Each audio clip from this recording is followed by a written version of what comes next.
In the federal courthouse in downtown Phoenix, Please raise your right hand and repeat after me.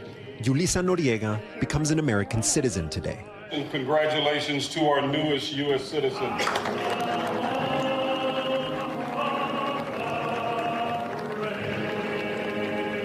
And while that's a big deal for Yulisa, it's an even bigger deal for her husband, Miguel. I said to myself, I'm going to be there in about 4 years. Esa fue la razón principal, el poder ayudarlo.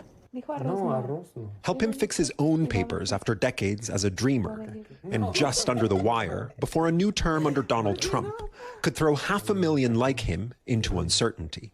Miguel was 6 when his parents brought him to Phoenix from Mexico City, crossing the border without papers. 10 years ago, he was granted DACA, an Obama-era program for those brought to the country unlawfully as children.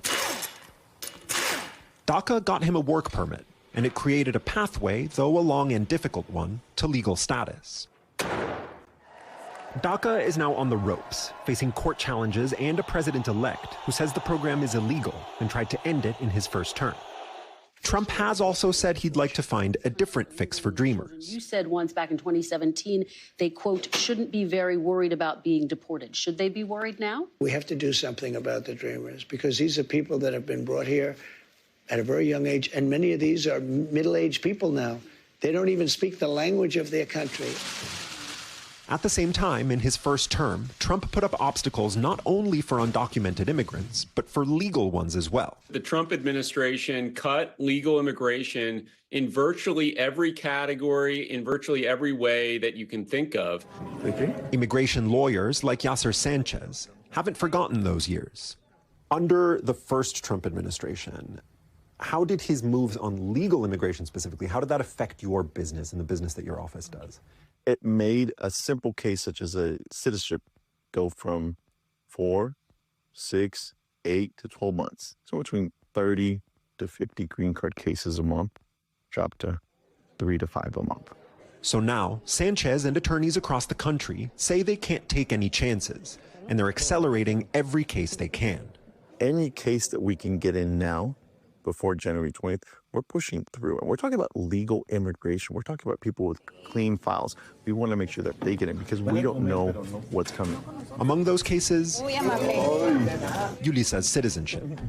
And now Miguel's green card too, which he just became eligible for now that his wife is an American. Her becoming a U.S. citizen opens the gates to America, basically, for Miguel. 2024. And then we'll get this out to immigration.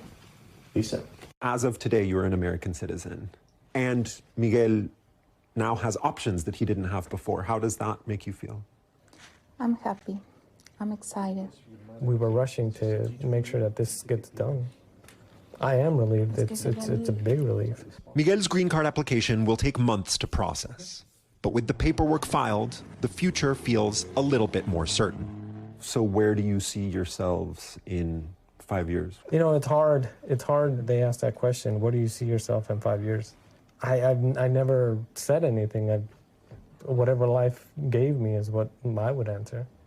Now, with this, I can say, what am I going to be doing in 5 years? Is probably working hard and having a family together.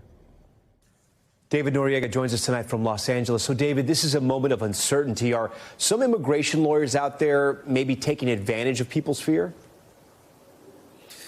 Definitely, Tom. First, let me clarify that even though Yulisa and Miguel, who you just saw in that piece, have the same last name as me, we are not related. That is absolutely a coincidence. But to answer your question, yes, there are some immigration lawyers out there taking advantage of people's fear, taking their money, getting them to file things that aren't ultimately going to make a difference in their cases.